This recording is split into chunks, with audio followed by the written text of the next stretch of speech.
ओम नमो भगवते वासुदेवाय। ओम नमो भगवते वासुदेवाय। ओम नमो भगवते वासुदेवाय। ओम नमो भगवते वासुदेवाय। ओम नमो भगवते वासुदेवाय। ओम नमो भगवते वासुदेवाय। नारायणं नमस्कृत्य नरं चैव नरोत्तमं देवीं सरस्वतीं व्यासं ततो जयमुदीरयेत्। नष्टप्रायेषु भद्रेषु नित्यं भागवत सेवया भगवती उत्तम श्लोके भक्तिर्भवति नष्टकी। हरे कृष्ण। બધાનું સ્વાગત છે ભગવદ્ ગીતા કક્ષામાં અધ્યાય 7 શ્લોક સંખ્યા 28। येषां तु अन्तगत पापम् येषां तु अन्तगतं पापम् जनानां पुण्यकर्मणां ते द्वन्द्वमोहनिर्मुक्ता भजन्ते मां दृढव्रता। येषां तु अन्तगतं पापम् जनानां पुण्यकर्मणां ते द्वन्द्वमोहनिर्मुक्ता भजन्ते मां दृढव्रताः। येषां तत्तगतं पापं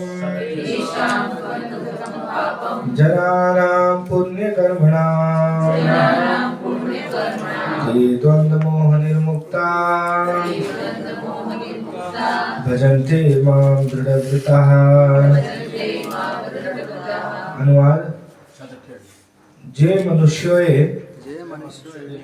પૂર્વજન્મમાં તથા આ જન્મમાં પુણ્ય કર્મો કર્યા છે અને જેમના પાપ કર્મો સમૂળગા નષ્ટ થઈ ગયા છે થયા છે તેઓ મોહના દ્વંદ્વોથી મુક્ત થાય છે મુક્ત થઈ જાય છે અને મારી સેવામાં દૃઢ નિશ્ચયપૂર્વક પરોવાઈ જાય છે।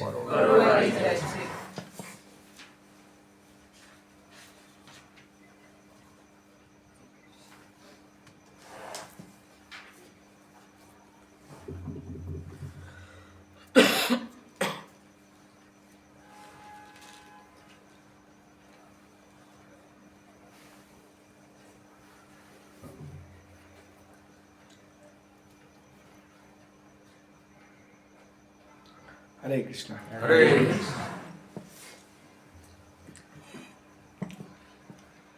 ભગવદ ભક્તિના માર્ગમાં હરે કૃષ્ણ ભગવદ ભક્તિ ભગવદ ભજન જ્યારે આપણે કરીએ તો ભગવદ ભક્તિમાં રુચિ અને ઉત્સાહ ઇકો બંધ કર્યા સંપૂર્ણ બંધ કર્યું પણ આ રૂમના કારણે કરાયું। તો ઉત્સાહ ભક્તિમાં કેવી રીતે પ્રાપ્ત થાય? ઘણી વખત આપણે જોઈએ કે કોઈ વ્યક્તિ આવે નવું ભક્તિમાં જોડાય અને એકદમ સ્પીડમાં ભક્તિમાં વધતું જાય છે। ફટાફટ માળા ચાલુ થઈ જાય, એક માળાથી ચાલુ નહીં કરતો, એ સીધા 16 માળાથી ચાલુ કરે। હા, ને અધ્યયન કરવા લાગે, શ્રવણ કરવા લાગે, એકદમ શ્રદ્ધાપૂર્વક સેવા કરવા લાગે। આવા બી ઉદાહરણો મળે। પણ આવા બી ઉદાહરણો મળે કે જે ધક્કા મારો, એક માળા પહેલા ચાલુ કરે, ધક્કા મારો તો 2, ફરીથી ધક્કા મારો તો 3 ચાલુ થાય। मतलब ધક્કા મેલ ગાડી હોય ને, એક જગ્યાથી બીજી જગ્યા ઉપર ધક્કા મારવી પડે।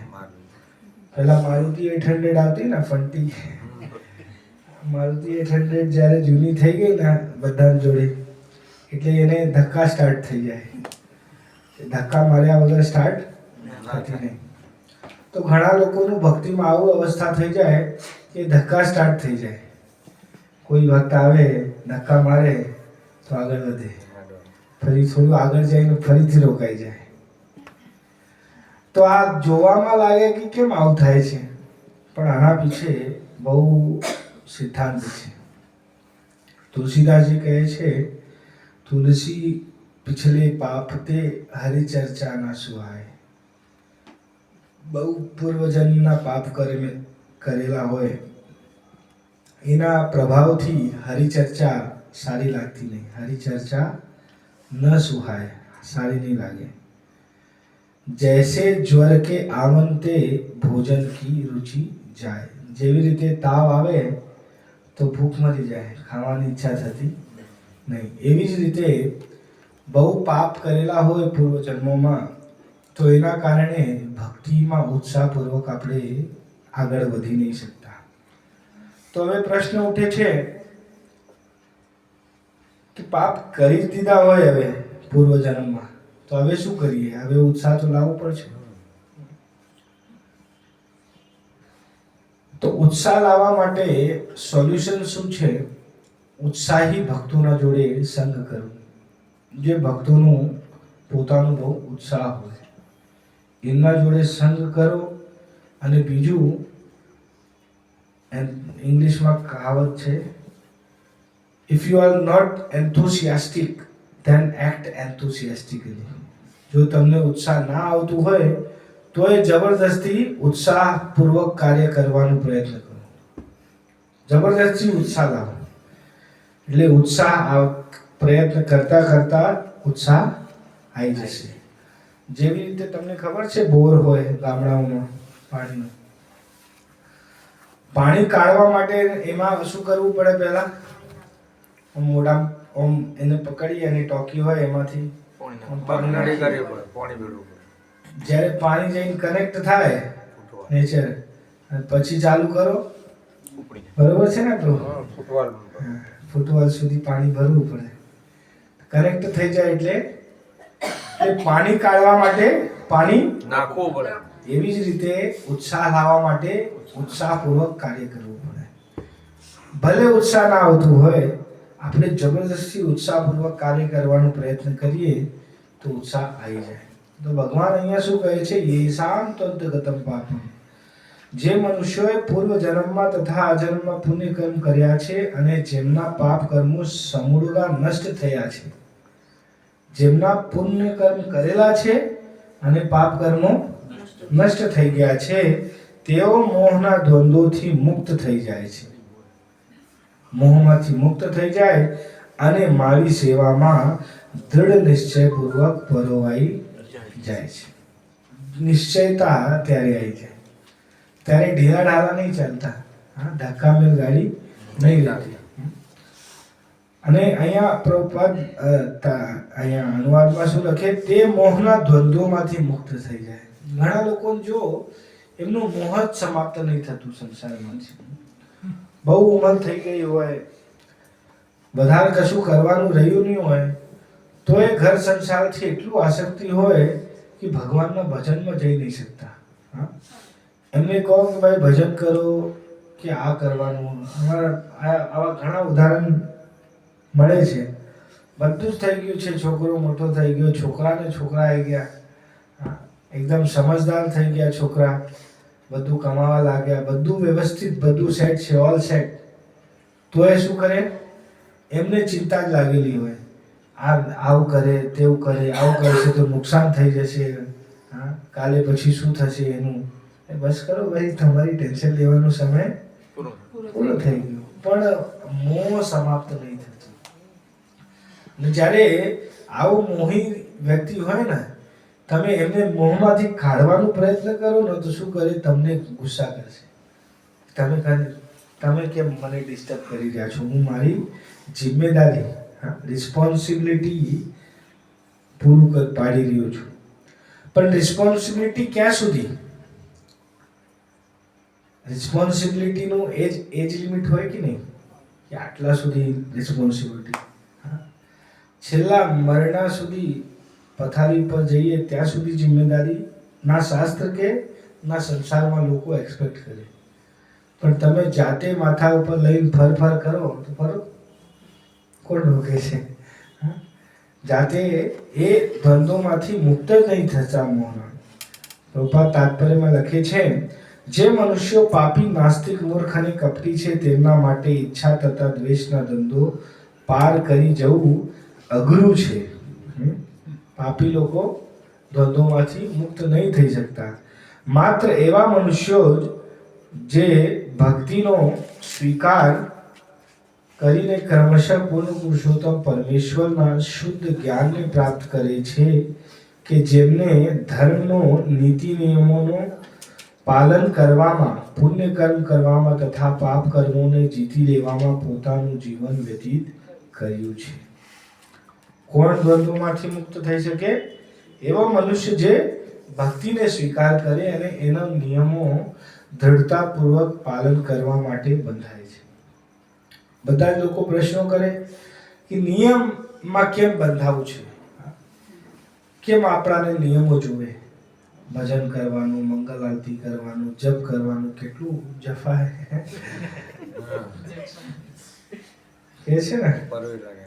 હા, કેટલું જફા. આપણે શાંતિથી જીવન જીતા હતા અને સવારે સવારે જ્યારે ઊંઘવાનો ટાઈમ હોય ઉઠાડી દે, એ ઉઠો મંગલ આરતી થઈ. એક વિદેશમાં ભક્ત હતા, ટેમ્પલ કમાન્ડર. હા, તો થોડા સ્ટ્રિક્ટ હતા.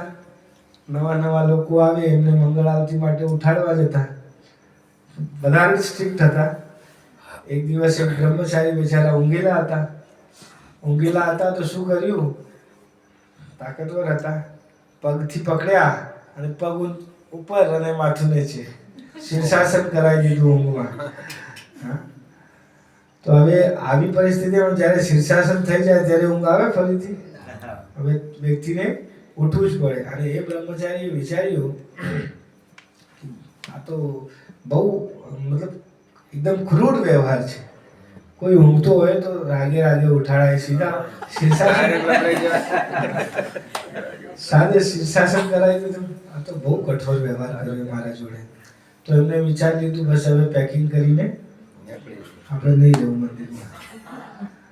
તો ક્યાં નાવા આટલા દિવસથી રહેતા હતા એટલે શું નાતી વખત પ્રભુપાદનું લેક્ચર લગાયા હતા. તો પ્રભુપાદનું લેક્ચર લગાયા તો પ્રભુપાદ લેક્ચરમાં શું કહે? when you are serious in Krishna consciousness, જ્યારે તમે કૃષ્ણ ભાવનામૃતમાં સિરિયસ થાઓ, then Maya also becomes serious for you. માયા બી તમારા જોડે સિરિયસ વ્યવહાર કરે. શું વ્યવહાર કરે? કૃષ્ણના નજીક બધાને માયા જવા દેવા નહીં માંગતી. માયાદેવીનું કાર્ય બહુ વિચિત્ર છે. એ એવા જ લોકોને ભગવાન જ જોડે મોકલે જે લોકો એકદમ પાકા પાયે સારા ભક્તો હોય, આપણા જેવા નહીં. ગંગા ગઈ ગંગાદાસ, યમુના ગઈ યમુનાદાસ, આવા નહીં. આવા લોકોને નો એન્ટ્રી કરવા માટે તો માયારૂપી ગેટ રાખ્યો ભગવાને. તો ભગવાન શું કરે? એમને સાઈડમાં કરી નાખે. તો માયા જ્યારે સિરિયસ પરીક્ષાઓ લે, સમજી લેવાનું આપણે હવે સિરિયસ થયા છીએ ભક્તિમાં. એટલે સિરિયસ પરીક્ષાઓ લે. કેમ લે? કેમ કે ફિલ્ટર કરે. જે સારા ભક્તો હોય, જે ખરેખર ભગવાન જોડે ભક્તિ કરવા માંગે છે. ઘણા લોકોને પ્રશ્ન થાય ને, પેલા આ આવતા હતા હવે નહીં આવતા, પેલા આવતા હતા એ નહીં આવતા.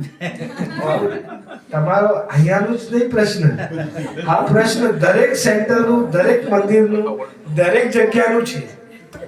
હા, આ પહેલો પ્રશ્ન નહીં આપણું. હા, આપણે લાગે કે આપણે ત્યાં આવું કેમ બને? લોકો આવે છે ને જતા રહે, બધી જગ્યા બને. કેમ? માયા જ્યારે સિરિયસ પરીક્ષાઓ લેવા લાગે ને તો બધા જ ઉત્તીર્ણ થઈ શકતા નથી. તો જ્યારે એમને વિચાર સાંભળ્યું, હવે સેન્ટેન્સ વાગ્યું એમને. ભાઈ પ્રભુપાદ કહે કે if you R serious, if you are serious to come out from this cycle of birth and death, જો તમે સિરિયસ છો આ જન્મ મૃત્યુના ચક્રમાંથી છૂટવા માટે, તો તમને આ પરીક્ષા આલવી પડશે અને તમને ઉત્તીર્ણ થવું પડશે. હા? ત્યારે એમને સ્ટ્રાઇક થયું કે આ પરીક્ષા જ હતી મારી શિક્ષા. પેક કરીને રાખ્યા હતા બધું, નાહીને નીકળવાનું જ હતું. પાછા ગયા અને પેક કરેલું બધું ફરીથી ગોઠવી દીધું કે ભાઈ નહીં, મારે મંદિર છોડવું નહીં, મારે ભજન કરવું. હા, એ પછી કોણ બન્યા ખબર છે? એ બ્રહ્મચારી બન્યા સચ્ચિનંદન સ્વામી. સચ્ચિનંદન સ્વામી અત્યારે મહારાજ છે ને. હા. તો વિચાર કરો, એક સેન્ટેન્સ વ્યક્તિના જીવનમાં કેટલું પરિવર્તન લાવી દે. એક સેન્ટેન્સ ઘણું છે. આ બુક ડિસ્ટ્રીબ્યુશનનો મહિનો ચાલે છે. આપણે બધા બુક ડિસ્ટ્રીબ્યુશન કરી રહ્યા છીએ, પ્રયત્ન કરી રહ્યા છીએ. તો આ સેન્ટેન્સનું મહત્તા સમજો. એક સેન્ટેન્સ કોઈ ભગવદ્ ગીતાનું સ્ટ્રાઇક કોઈને કરી જાય ને તો એમનું જીવનમાં પરિવર્તન આવે 100% આવે. હા, પણ એ સેન્ટેન્સ પ્રથમ પત્તા ઉપર હશે કે છેલ્લા પત્તા ઉપર હશે એ કોઈને નહીં ખબર. હા, એના માટે શું કરવું પડશે? આપણાને ઘરે ઘરે આ પ્રભુપાદજીની ચોપડીઓ પહોંચાડવી પડશે. આપણાને લાગે કે આ શું દરરોજ આટલું ચોપડી લઈ જવાનું, કોઈને આપો કે લો ભાઈ ભગવદ્ ગીતા.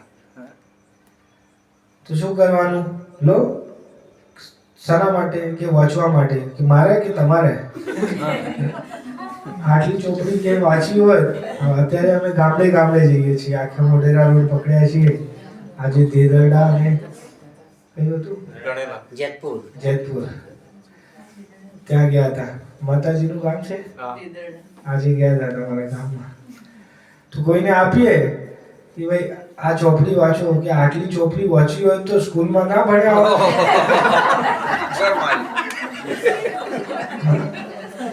આટલી ચોપડી વાંચીએ એના કરતા સ્કૂલમાં ભણવાનું છોડી દીધું આ ચોપડીના ભીખમાંથી. ગામડાઓમાં આ અનુભવ કેવું થાય? હવે કોઈ કહે કે અમે એક જગ્યાએ ગયા, એક માતાજીની ચોપડી આપવા, તો એ કે મતલબ અંગૂઠા છાપશે, ભણેલા નહીં. તો અમારા માતાજી એક વિતરણ કરતા હતા કે વાંધો નહીં, તમે ભલે ભણેલા ના રહ્યા, આને રાખીને આરતી કરજો, ખાલી તમારું કલ્યાણ થશે. ડિસ્ટ્રીબ્યુટર તો ભાઈ ડિસ્ટ્રીબ્યુટર છે, જે બુક ડિસ્ટ્રીબ્યુટર એ તો ગમે તે કરીને આપીને જ આવે. હા, તો એવું પ્રયત્ન કરે. તો ઘરે ઘરે કેમ આપણે પહોંચાડીએ છીએ? પ્રભુપાદ કહેતા, અને ભક્તો બી ઘણા અનુભવી છે કે આ શું છે? Time bomb.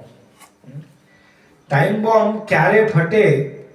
આ એવો ભૌતિક ટાઈમ બોમ્બ નહીં કે ફટે ને લોકો મરી જાય. આ ફટે ને લોકો ભક્ત બને. કોઈના ઘરમાં આપણે પ્લેસ કરી દઈએ. હવે જરૂરી નહીં કે જે વ્યક્તિએ લીધું હોય એ વ્યક્તિ જ વાંચે, જરૂરી નહીં. એટલે આપણે મિસકેલ્ક્યુલેશન ઘણી વખત કરતા હોઈએ છીએ કે આપણે આપીએ ને આ વાંચશે નહીં વાંચશે. તમારે એનાથી સંબંધ નહીં. તમારું કર્તવ્ય શું છે? પ્રભુપાદજીની ચોપડી ઘરે ઘરે પહોંચાડવી. કોણ વાંચે નહીં વાંચે એ તમારે લેવા દેવા નહીં. હા, આપણે પરમાત્મા તો છીએ નહીં, પણ આપણાને ભૂલ થઈ જાય કે આપણે પરમાત્મા છીએ નહીં. આપણાને લાગે આપણે પરમાત્મા છીએ. આપણે આપેલું મતલબ એને વાંચવું જોઈએ. પરમાત્મા મેનેજ કરે છે બધાને.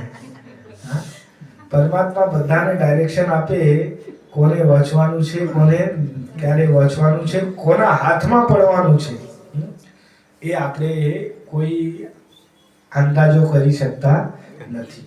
એ ટાઈમ બોમ્બ ફાટશે પાકું. હા, પણ ક્યારે ફાટશે આનું આપણાને ખ્યાલ નહીં હોઈ શકે. એક વખત એક ભક્ત ટ્રેનમાં આવી રીતે પ્રભુપાદજીએ જે આવું મોટી ચોપડીઓ હવે કોઈને પકડાય તો બિચારો ગભરાઈ જાય. એટલે પ્રભુપાદજીએ શું કર્યું? નાની નાની ચોપડીઓ પણ પ્રિન્ટ કરાવી. એમના લેક્ચર જેમ ટીચિંગ્સ ઓફ ક્વીન કુંતી મહારાણીની શિક્ષા એ પ્રભુપાદજીનું લેક્ચર છે, એ જ લિખિત રૂપમાં આવ્યું. પ્રહલાદ મહારાજના ઉપદેશો, એ બધું નાની ચોપડીઓ પણ પ્રભુપાદે છપાઈ. કેમ કે ઘણી વખત નાની ચોપડીઓ લોકો પકડી લે છે, લાવ હેડો વાંચીએ. તો ભક્તો વિતરણ કરતા હતા નાની પુસ્તકો. તો એમાં એક પુસ્તક છે કમિંગ બેક. શું છે એનું હિન્દી ટ્રાન્સલેશન? પુનર્જન્મ નહીં, પુનર્જન્મ. મૃત્યુ કે પછી કમિંગ બેક નામ હતું બુકનું.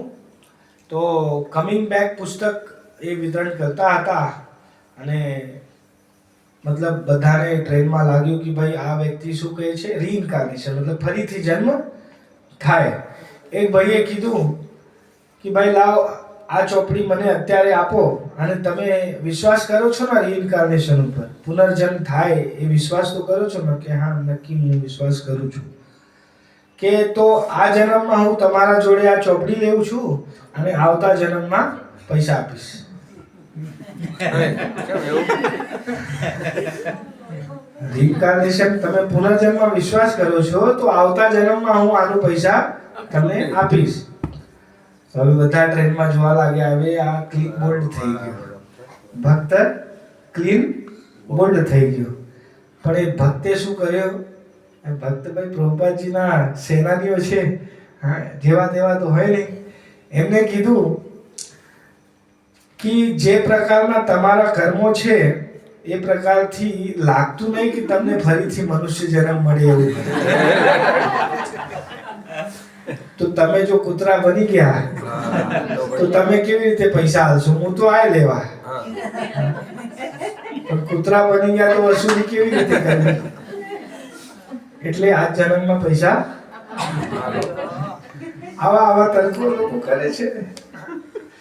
તો એક ભાઈ આવ્યો, શોધતો હતો બુક, બધા ભક્તો જોડે જાય, મને કમિંગ બેક પુસ્તક જુઓ, કમિંગ બેક પુસ્તક જુઓ. તો એક ભક્તે પૂછ્યું કે કેમ તમને કમિંગ બેક જ જુઓ?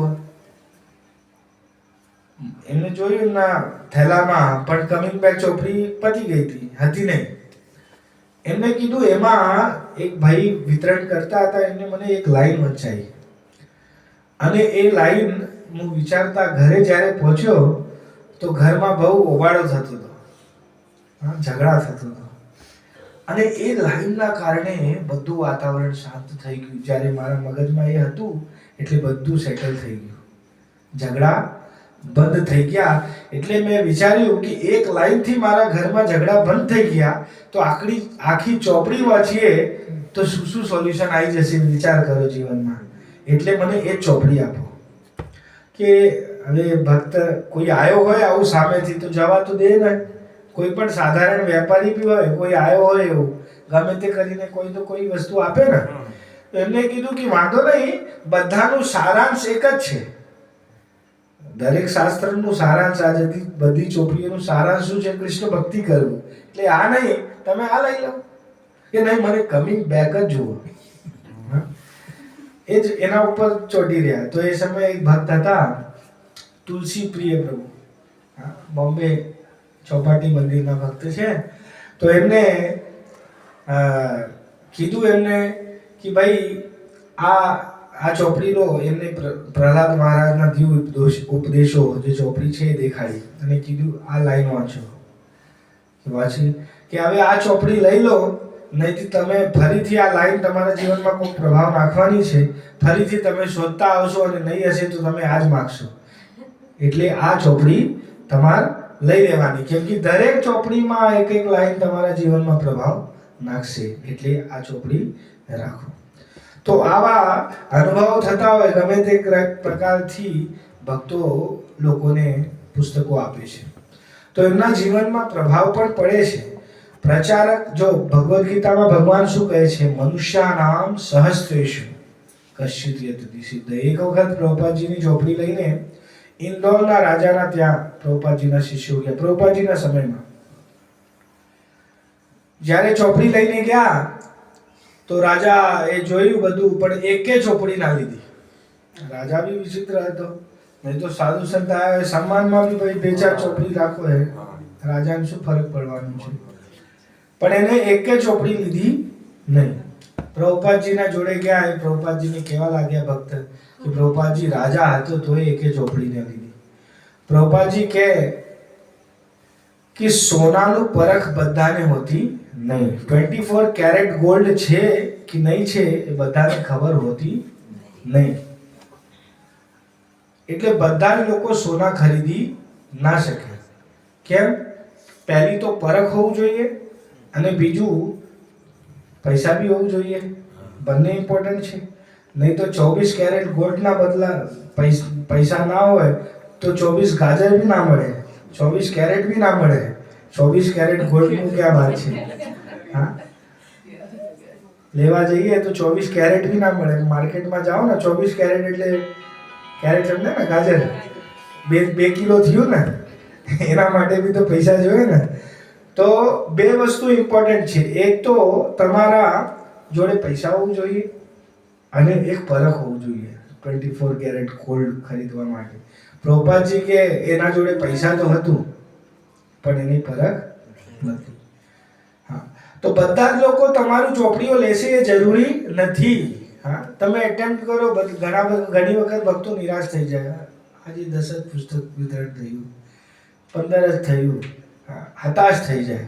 કેટલી જગ્યા ફર્યા, એક ચોપડી જતી નહીં. આટલા શબ્દો રિપીટેડલી સાંભળવા મળે છે. હા, તમે એ ના વિચારો. એક વેપારી હતો શાક માર્કેટ મહેસાણામાં. એક વખત મારું એના જોડે થોડું બોલવાનું થયું, કેમ કે એ ખરાબ વસ્તુ આપીને સારી વસ્તુનો પૈસા લઈ લીધું એને. તો હું પાછા હાલવા ગયો, પાછા ના લીધું એને. હું કીધું કે હવે તારા દુકાનથી કદી નહીં લેવું. પણ એ વ્યક્તિનો ઉત્સાહ જો દર વખત મને જોવે. 2 વર્ષ સુધી એના પછી હું ગયો માર્કેટમાં. 2 વર્ષ સુધી દર વખત જ્યારે જાઉં, સ્વામીજી कुछ लेना है, સ્વામીજી कुछ लेना है, એ જ ઉત્સાહથી એને ચાલુ રાખ્યું. પણ એને હું કીધું હતું કે તારા ત્યાંથી હવે હું નહીં લે. કેમ? કેમ કે એને ચીટિંગ કરી હતી થોડી મારા જોડે. તો ચીટિંગ કરી એટલે મને સારું ના લાગ્યું, એટલે હું લેવા માટે ઈચ્છુક નહોતો. પણ એનું ઉત્સાહ ઘટે નહીં. કાયમ એના એ રિપીટેડલી રાખે. 2 વર્ષ પછી હું કીધું યાર તું કેટલા દિવસથી બોલે એલા.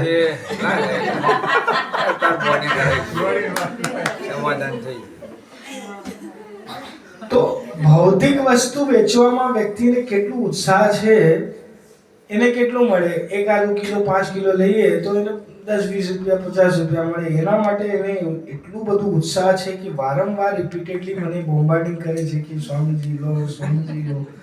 પછી છેલ્લે મને લેવું પડ્યું. ચાલ ભાઈ છોડ, લાય. તો લીધું મેં. તો આનાથી શિક્ષણ શું મળે? ઘણી વખત ભૌતિક લોકો બી સારું શિક્ષા આપે કે ભૌતિક વસ્તુઓ વેચવામાં એટલી ઉત્સાહ, અને આપણે એવી વસ્તુઓ લઈ જઈ રહ્યા છીએ લોકોના જોડે કે જે ભગવદ્ ગીતા વાંચીને એનું જન્મ મૃત્યુ ચક્ર છૂટવાનું છે. આપણે કેમ કોન્ફિડન્ટલી આપી નહીં શકતા? કેમ કે આપણામાં વિશ્વાસની કમી છે. પ્રભુપાદજી એક વખત પ્રવચન કરતા હતા તો એક ભાઈએ પૂછ્યું કે આટલી બધી, પ્રભુપાદજી ચોપડી લખતા તો બહુ વિચિત્ર. એમના જોડે ડિક્ટાફોન હતું. ડિક્ટાફોનમાં રેકોર્ડ કરે અને પછી એ જ મોકલી દે ટાઈપિંગ માટે, અને એ ટાઈપિંગ થાય. હવે તમે વિચાર કરો, કોઈ દિવસ ઓડિયો મેસેજ મોકલ્યા હોય વોટ્સએપ ઉપર, તો એમાં કોઈ ભૂલ થાય તો ફરીથી ડિલીટ કરીને ફરીથી રેકોર્ડ કરીએ. ડિક્ટાફોનમાં એ ફેસિલિટી નથી. બોલીએ જે બોલાઈ ગયું એ લખાઈ જશે. હા, આપણે પ્રભુપાદજીના જગ્યા ઉપર ડિક્ટાફોન વાપરતા હોત તો બધું રેકોર્ડિંગ કરીને મોકલાય, ટાઈપિંગ કરીને. ક્યારે આવા ફાઇનલ પ્રિન્ટિંગ થઈને આવે પ્રભુપાદજીના સામે અને પ્રભુપાદજીને જોવા માટે, અને ત્યારે આપણે જોઈએ કે તો બધું ગડબડ લખાઈ ગયું, આ ચોપડી કેન્સલ, ફરીથી ડિક્ટેટ કરીએ. પ્રભુપાદજી વન ટાઈમ બોલે અને બધું એઝ ઇટ ઇઝ ટાઈપિંગ થઈ જાય અને પરફેક્ટ એકદમ લખેલું, એકદમ ફિલોસોફિકલી. તો વિચાર કરો. હા, તો એ વ્યક્તિએ પૂછ્યું કે ભાઈ તમે આટલું બધું ચોપડીઓ કેવી રીતે લખી શકો, કેટલા જલ્દી લખી શકો છો? પ્રભુપાદજીએ કીધું કે કૃષ્ણ મને લખાડે છે. કૃષ્ણ ડિક્ટેટ કરે અને હું ડિક્ટેટ કરું, લખું. બરોબર? તો એ બિચારા સમજી ના શક્યો કે કૃષ્ણ કેવી રીતે ડિક્ટેટ કરી શકે. તો એ પ્રભુપાદજીનો બીજા શિષ્ય ઊભા હતા, એમના તરફ જોયા, એ સમજાવવા લાગ્યા. શિષ્ય એમને કીધું કે પ્રભુપાદજી કહેવા માંગે છે કે કૃષ્ણ મને પ્રેરણા કરે છે અને એ પ્રેરણા પ્રકારે હું લખું છું. પ્રભુપાદજી સાંભળી ગયા. પ્રભુપાદજી કે તમે,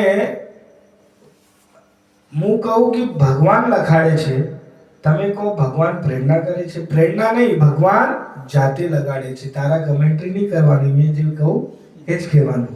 હા, કમેન્ટ્રી. હા, ઇસ્કોનમાં આયા પહેલા આપણે કઈ કમેન્ટ્રી સાંભળી હતી?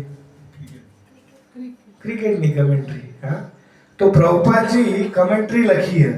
હા, આ ભગવદ્ ગીતા શું છે? કમેન્ટ્રી લખી છે. એના ઉપર તાત્પર્ય જે છે એ કમેન્ટ્રી છે.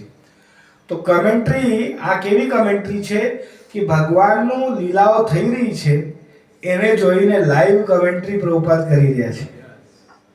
એ કમેન્ટ્રી છે. અને જેવી રીતે કમેન્ટેટર એક બોલ બાય બોલ ડિક્ટેટ કરે ને, બોલે કમેન્ટ્રીમાં, એવી રીતે એક લીલાઓનો, કૃષ્ણ કેવી રીતે ચાલે છે, કૃષ્ણ શું પહેર્યા છે, કૃષ્ણ કેવી રીતે બોલે છે, કૃષ્ણ શું ખાય છે, આ કમેન્ટ્રીમાં પ્રભુપાદ લખે છે.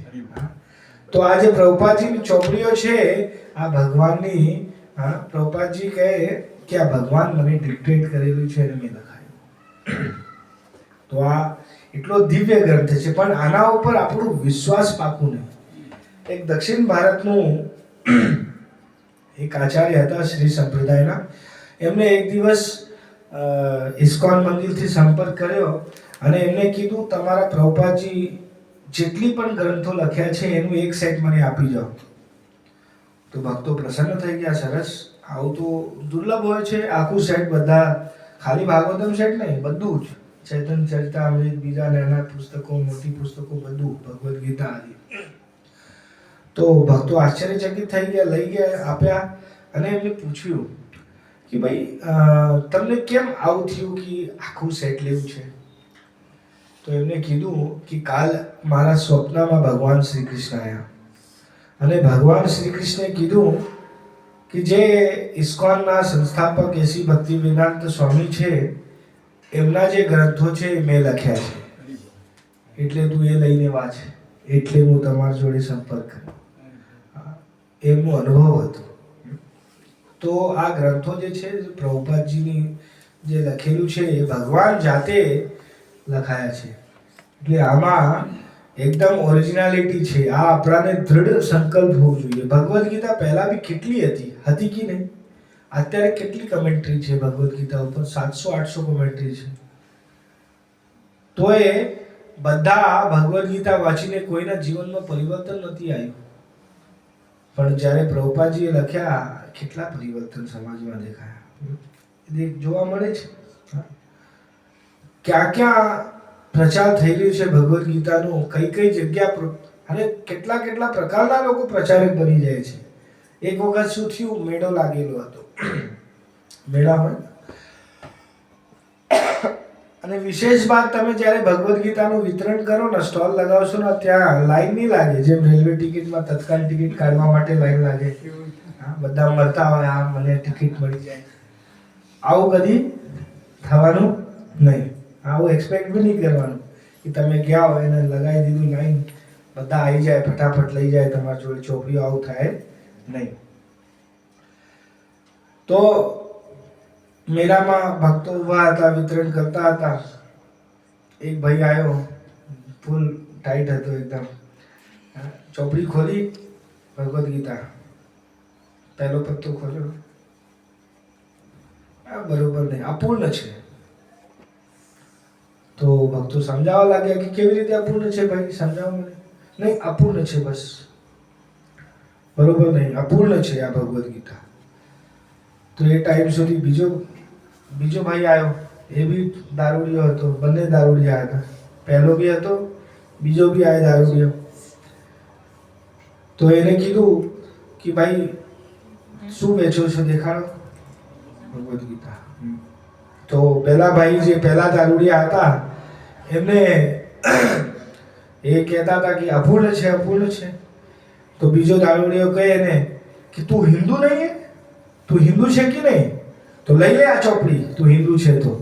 હા, તો એને કીધું હા હિન્દુ તો છું હું, હા હિન્દુ છું, લાવ એક ચોપડી લીધી. એક જ, બીજી લે. તો તું પાકો હિન્દુ. અને બીજી લઈ લીધી. હવે દારૂડિયો પ્રચાર કરે છે. ભક્તો સમજાવતા હતા, અહીંયા પૂર્ણ કહેતો હતો, દારૂડિયોને પ્રચાર કર્યો એટલે લઈ લીધું, બે લઈ લીધું. પહેલો દારૂડિયો કે ભાઈ મેં તો હિન્દુ છું, તું હિન્દુ હે કે નહીં? કે હા હું પણ હિન્દુ છું, તો તું બી લે. તો ટોટલ સ્કોર બે દારૂડિયાના પ્રચારથી શું થઈ ગયું? 3 મહાબીજ બુક, 3 ભગવદ ગીતા વિતરિત થઈ ગઈ. હવે કેવી રીતે વિતરિત થઈ ગઈ? ભક્તો આશ્ચર્યચકિત થઈ ગયા. આપણે સમજાવતા હતા અને વિતરણ થતું હતું. અને એક દારૂડિયાએ પ્રચાર કર્યો, બીજા દારૂડિયાએ લઈ લીધું.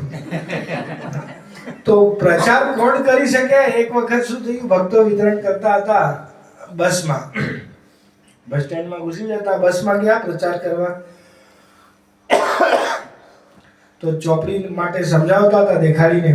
પાછળથી એક ભાઈ ઉભો થયો, હા આ એકદમ સરસ બુક છે, મેં વાંચેલી છે, એકદમ અપૂર્વ, એમના આ જ્ઞાન અપૂર્વ છે, જીવનમાં ઘણું બધું લાભ થાય, બધા જ લોકો લો. અને મોટા ભાગે બસમાં બધા લોકો લઈ લીધું. છેલ્લે એ ભાઈ આવ્યો ભક્ત જોડે, છેલ્લે આવ્યો, એ ભક્તો વિચારે કે આ તો મંદિરમાં કદી જોયા નહીં, આ તો ભાઈ સરસ પ્રચાર કર્યો. અને તો એ ભક્ત જોડે ગયા અને ભક્તને કહે કે તમે કેવી રીતે આ ચોપડી આટલું બધું તમે ક્યારે વાંચ્યા? કે સાચું કહું મેં વાંચ્યું નહીં, હું તમને 2-3 દિવસથી જોતો હતો, તમે વિતરણ કરતા હતા, મારે લેવી હતી પણ મારા જોડે પૈસા નથી. હવે હું તમારી આટલી બધી ચોપડીઓ વેચાઈ નાખી, હવે એક ચોપડી મને ફ્રીમાં આવે. તો ભક્તોએ વિચાર્યું કે ભાઈ આના લીધે આખી બસને મોટા ભાગે લઈ લીધી ગ્રંથ. કેમ કે ઘણી વખત શું થાય, ભક્તો બોલે ને લોકોનો પ્રભાવ નહીં જતો. કેમ? એમને લાગે કે આ તો લોકો હા, અને બીજો કોઈ એમનામાંથી જ કોઈ બોલી જાય ને, એમને લાગે હા આપણો માણસ આપણો માણસ સમજીને એ લોકો લઈ લે. તો એટલે એ ભક્ત જોડે આ ભક્ત વિચાર્યું કે આ આટલી તો ચોપડીઓ એને વેચાઈ, ખરેખર એને એક ગિફ્ટ કરી દીધી. તો આવી રીતે પ્રચારનું માધ્યમ ગમે તે વ્યક્તિ બની શકે છે. કાલે બી અમે એક ગામમાં ગયા હતા, મગુના ગામમાં એક ટેમ્પલનું રીઓપનિંગ હતું, કોઈ મંદિર હતું. અમે જતા હતા તો જોઈ લીધું, તો સ્ટોલ લગાયા ત્યાં. તો ત્યાં કમેન્ટ્રી કરવા માટે પ્રોગ્રામમાં એક ભાઈ આવ્યો હતો. એ આવીને અમારા સ્ટોલમાં સામે હરે કૃષ્ણ કૃષ્ણ કૃષ્ણ ગાવા લાગ્યો. સરસ. પ્રભુપાદજીનો પ્રભાવ ક્યાં છે તમને આશ્ચર્યચકિત થશે. આ પ્રભાવ અમે મહારાષ્ટ્રમાં વિતરણ કરતા હતા. એકદમ નાનકડું ગામ, એકદમ નાનકડું, અને એક ગામમાં 8-10 ઘર હતા, એ બી એકદમ ઝોપડા, વધારે વાયરો આવ્યો તો ઉડી જાય એવા ઝોપડા. એ ગામમાં ગયા અમે વિતરણ કરતા જ્યારે સ્ટુડન્ટ લાઈફમાં હતા.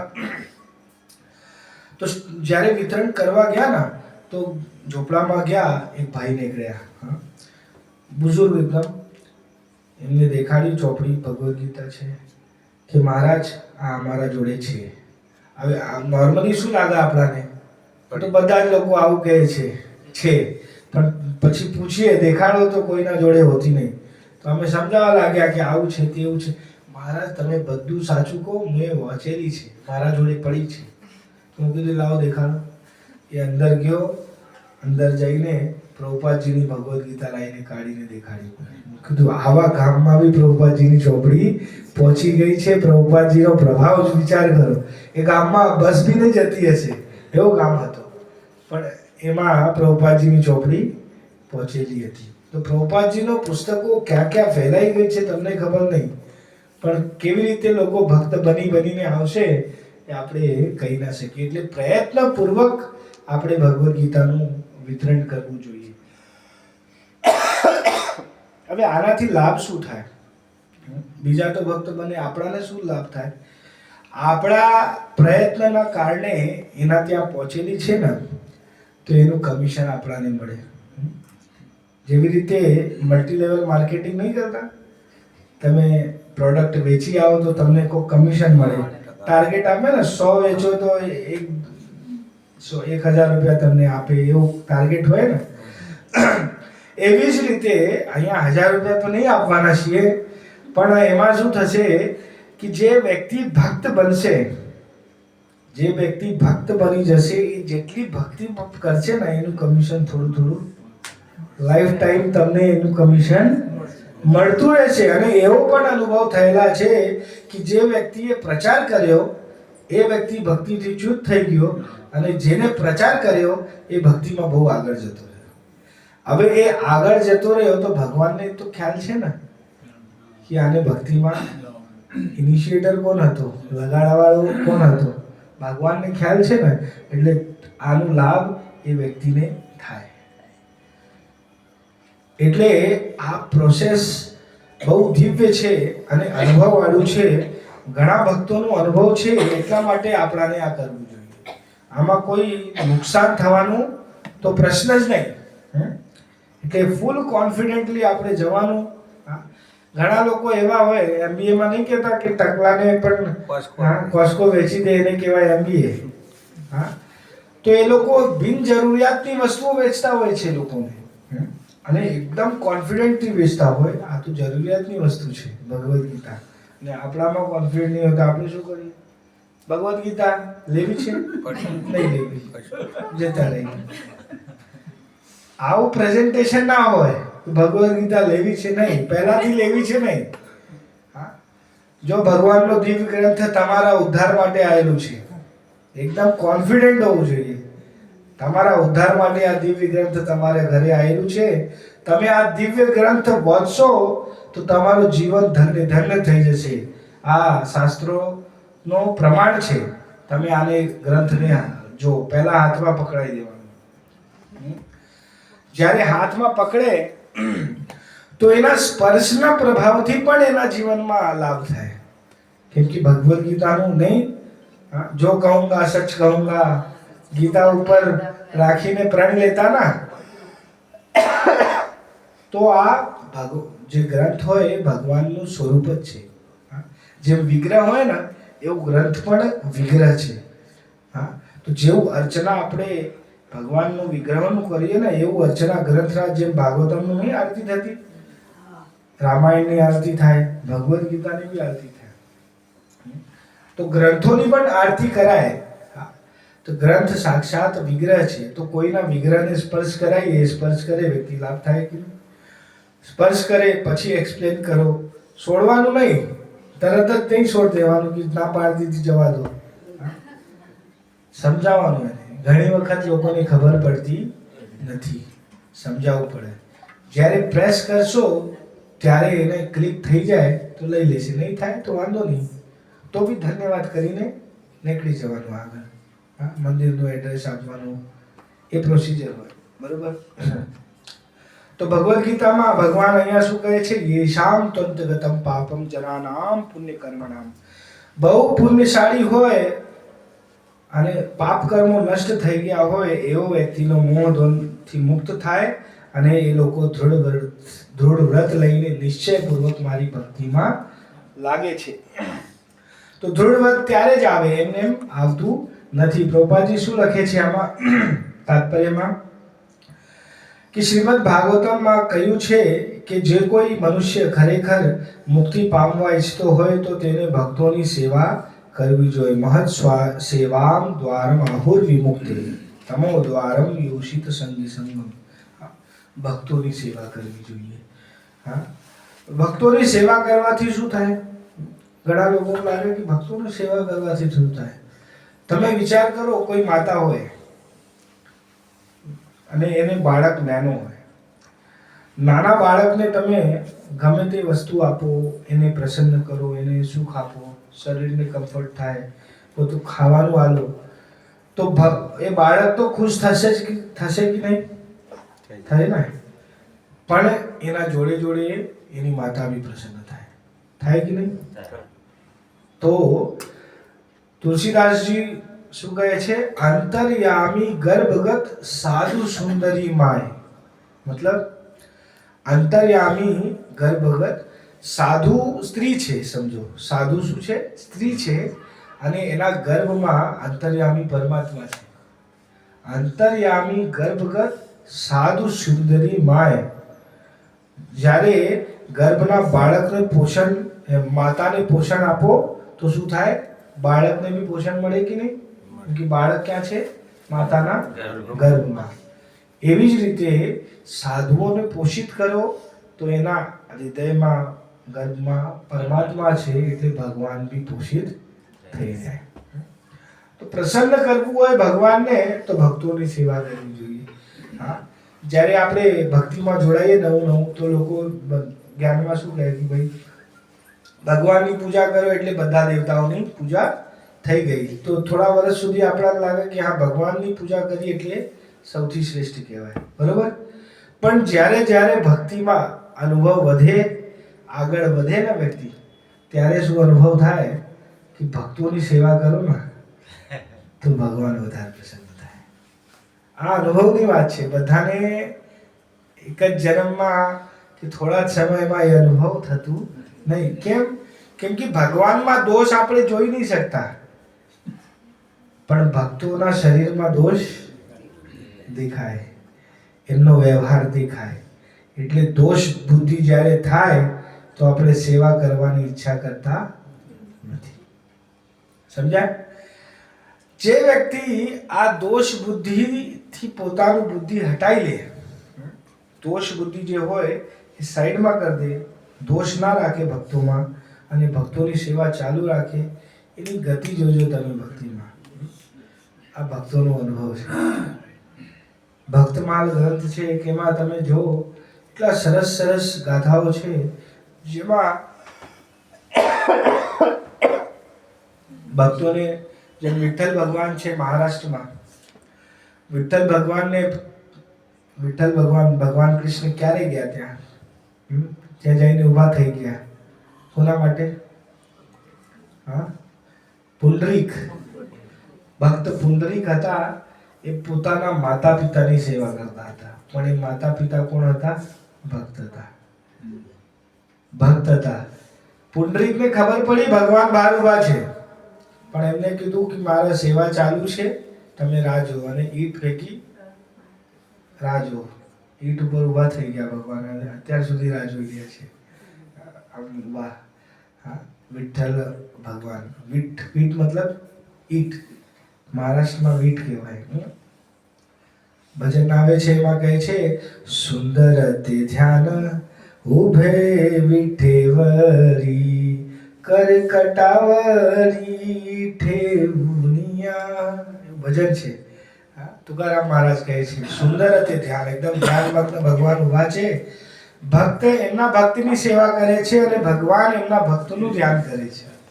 સુંદર તે ધ્યાન ઉભે વિઠેવરી કરકટાવરી, કમર ઉપર હાથ ઠેવુનિયા, ઊભા છે ભગવાન વિઠ્ઠલ.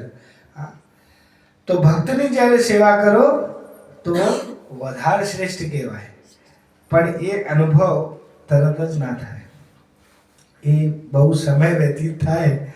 અને ઘણા લોકોને એવું મેં જોયું, એક બે ભક્તોને ગમે તે એમના જોડે ગમે તે વ્યવહાર કરો, તમે ગુસ્સાથી બોલો, ગમે તે બોલો, પણ એમનો વ્યવહાર એકદમ નિર્મળ, તમારા પ્રત્યે સન્માન જ ના ઘટે કરી, એકદમ સન્માનપૂર્વક કાર્ય કરતા રહેશે. તો એવું હૃદયમાં ભાવના ઉત્પન્ન થાય કે ભાઈ આ વ્યક્તિ નિશ્ચિત રૂપે ભક્તિમાં આગળ વધશે. કેમ કે દોષ બુદ્ધિ નહીં. દોષ બુદ્ધિ જ્યારે આપણા જીવનમાં આવી જાય ને તો એ જેમ ઉધઈ હોય ને,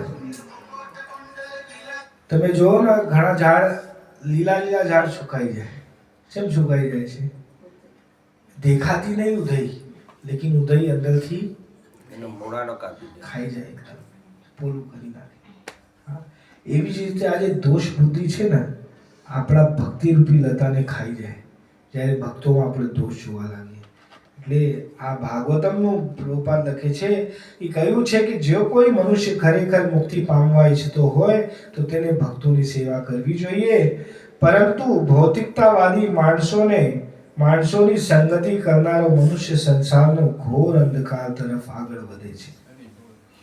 તમો દ્વારમ યોષિત સંગી સંગમ. ભૌતિક સંસારમાં આપણે સંગ કરીએ, બધાનો સંગ કરીએ. હા, નહીં સંગ કરીએ તો બીજા લોકો શું કહે? હા, મોટો ભગત થયો. નહીં ભક્તિમાં જોડાઈએ, બીજા જોડે નહીં જતા તો શું કે મોટા ભગત થયો છે. હા ભાઈ મોટા ભગત જ થયો. જા હા. કેમ? કેમ કે એ જે ભૌતિક સંગ છે આપણાને ખબર ના પડે કે કેવી રીતે આપણા ચેતનાને ભંગ કરી નાખે, હા? નુકસાન કેવી રીતે કરે છે એ ખબર ના પડે. જે શત્રુ રૂપે શત્રુ આવે એનાથી બચવું ઈઝી, આપણે સાવધાન થઈ જઈએ કે આ શત્રુ છે. પણ જે મિત્ર રૂપમાં શત્રુ આવે એ ખબર ના પડે, એ પીઠમાં એ ખબર ના પડે. તો આ જીવનમાં આપણે જે ભૌતિક સંસારના આપણા મિત્રો છે ને, જો ક્ષમતા હોય તો એમને ભક્તિમાં જોડી દો, ના ક્ષમતા હોય તો એમનાથી દૂરી બનાવવી પડશે. આ આવશ્યક છે. આ આપણે લાઇટલી લઈએ પણ આ બહુ મહત્વપૂર્ણ છે. લાઇટલી લેવાય એવું વસ્તુ નહીં. ભૌતિક સંસારના લોકોથી બહુ બચીને રહેવું. ભગવાનના સર્વ ભક્તો દુનિયાભરમાં પરિભ્રમણ એટલા માટે કરે છે કે જેથી તેઓ બદ્ધ જીવોનો મોહમાંથી ઉગારી શકે. માયાવાદીઓ જાણતા નથી કે પરમેશ્વરના આધીન હોવારૂપી પોતાની સ્વરૂપાવસ્થાને ભૂલવી એ ઈશ્વરના કાયદાનું સૌથી મોટું ઉલ્લંઘન છે. મનુષ્ય જ્યાં સુધી પોતાનું સ્વરૂપ અવસ્થામાં પુનઃસ્થાપિત થતો નથી ત્યાં સુધી તેના માટે પરમેશ્વરનું સમજી લેવા અથવા દૃઢ નિશ્ચયપૂર્વક તેમની દિવ્ય પ્રેમ સભર ભક્તિમાં પરોવાઈ જવું શક્ય નથી. આગળનો શ્લોક. જરા મરણ મોક્ષાય મામાશ્રિત્ય તંતિયે તે બ્રહ્મ તદ્વિદુઃ કૃષ્ણમ અધ્યાત્મ કર્મ ચાખિલમ. જે બુદ્ધિશાળી મનુષ્યો જરા તથા મરણમાંથી મુક્ત થવા પ્રયત્નશીલ રહે છે તેઓ મારી ભક્તિનો આશ્રય ગ્રહણ કરે છે. તેઓ વસ્તુતઃ બ્રહ્મ છે કારણ કે તેઓ દિવ્ય કર્મો વિશે પૂર્ણપણે જાણે છે. તો કોણ વ્યક્તિ ભક્તિમાં સિરિયસ થઈ શકે? જે વ્યક્તિ આ સંસારના બંધનમાંથી મુક્ત થવાની ઈચ્છા રાખે એ વ્યક્તિ ભક્તિ કરી શકે. જેને સંસાર ગમે છે, મજા આવે છે, અત્યારે આવતા હતા લાઈન છે, લગન હતા બધા પાર્ટી. લગન કરવું ખોટું નહીં, શાસ્ત્રીય છે. લગન કરવું ખોટું નહીં, શાસ્ત્રીય છે. વેદવ્યાસજી લખેલું છે. આ બધી વિડીયો જે કરીએ છીએ વેદવ્યાસજીનું લખેલું છે. લગન કરવું ખોટું નહીં, પણ લગન કરીને ખાલી લગનમાં જ લગન લગાવી લેવું એ ખોટું છે. આપણું લગન નહીં કરતા, લગનથી ભજન કરો, લગનથી ભણતર કરો, પણ આપણે લગનથી જ લગન કરીએ, બસ બીજું કશું નહીં કરતા. એક જ વખત લગન લગાયા, બીજી વખત લગન લગાવવાનું, બીજા કોઈ વસ્તુમાં લગન નહીં લગાવતા. તો આપણે લગન ભક્તિમાં, હવે એક વખત તો લગન થઈ ગયું છે, હવે બીજો જે લગન છે આપણે ભક્તિમાં લગાડવું પડશે.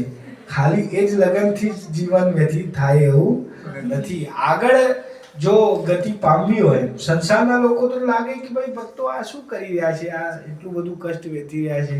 હા, સારા સારા ઘરોના હોઈને સેલ્સમેન બની નીકળ્યા છે ભગવદ્ ગીતા લઈને. હા, લો ભગવદ્ ગીતા લો, ભગવદ્ ગીતા લો. હા, શરમ બી આવે ને, શરમ આવે છે. એક આચાર્ય કહે છે કે જો તમે પ્રચાર કરવાની ઈચ્છા રાખતા હોય તો ક્યાંક શું કરવું પડશે? જેને પ્રચાર કરવાની ઈચ્છા હોય એ બીજા જોડે જવાનું, એકદમ વિનમ્રતાપૂર્વક જવાનું અને એને કહેવાનું કે ભાઈ તમે બહુ મહાન છો.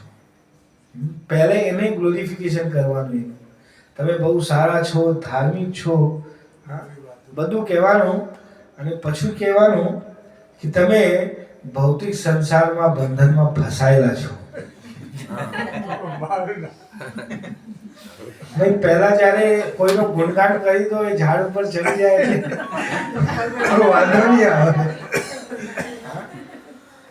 આચાર્ય છે એમને આ ટેકનિક બતાવી છે. અને વિનમ્રતા આવશ્યક છે.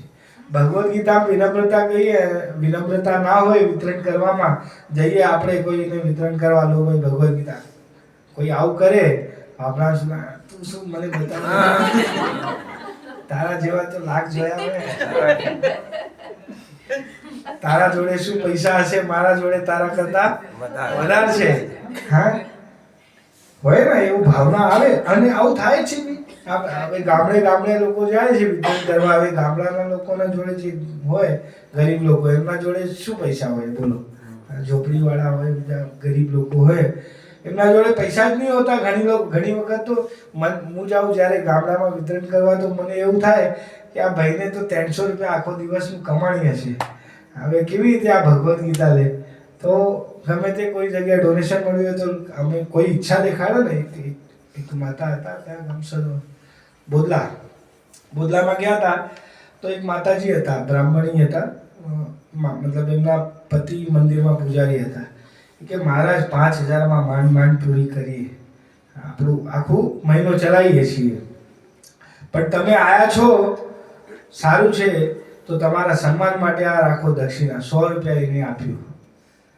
તો અમને બી લાગ્યું કે ભાઈ આટલું સન્માન કરે છે, આટલી ભાવના દેખાડે છે. અમે કીધું કે 100 રૂપિયા તમે આપો છો, સરસ, પણ એક કામ કરો, 100 રૂપિયા તો અમે રાખીએ છીએ, વાંધો નહીં, પણ હવે તમે આ 250 નું ભગવદ્ ગીતા અમારા તરફથી રાખો, કેમ કે તમારી ભાવના બહુ સારી છે.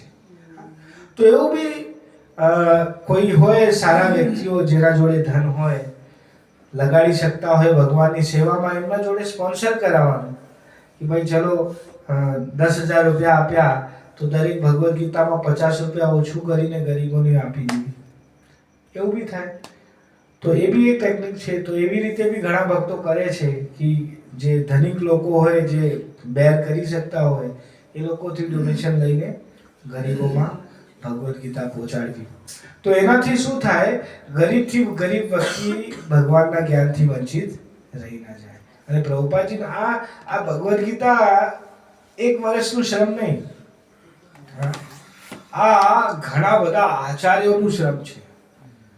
આપણા સંપ્રદાયના જેટલા પણ આચાર્યો થયા, એ બધી ટીકાઓ વાંચીને પ્રભુપાદજીએ એમાંથી સાર નીકાળેલું છે. એક નહીં, કેટલા વિશ્વનાથ ચક્રવર્તી ઠાકોર, બલદેવ વિજાભૂષણ, બીજા બધા જેમને ટીકા કરી છે, બધાનું ભેગા કરીને પ્રભુપાદજી આપ્યું. એટલે આ આપણે વાંચીએ, સમજી લો, મતલબ બધી ટીકાઓ વાંચી લીધી. તો આ એક વર્ષનું કોઈ થોડું ઘણું શ્રમ નહીં, ઘણું બધું શ્રમ છે. અને ઘણા આચાર્યો છે. તો એમનું શ્રમનું આપણે સન્માન કરીને એ ઘરે ઘરે પહોંચાડીએ. અને બહુ સરસ સેવા છે. જે ભક્તો આના માટે પ્રયત્ન કરી રહ્યા છે, ધન્ય છે. ભગવાન નિશ્ચિત રૂપે ભગવદ્ ગીતામાં જ ભગવાન કહે છે, હા, નત તસ્માદ મનુષ્યેષુ કશ્ચિત મે પ્રિય કૃતમ.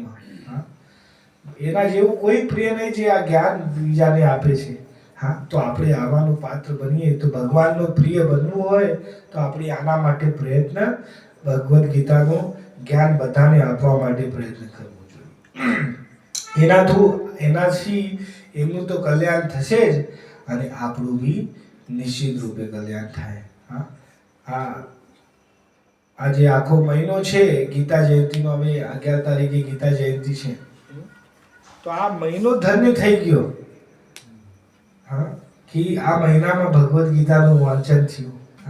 અને ભક્તોએ એને પહેલા ક્રિસમસ વિદેશોમાં ચાલુ થયું ને, ક્રિસમસ નું ઉત્સવ આવે એટલે બધા શોપિંગ કરતા હોય.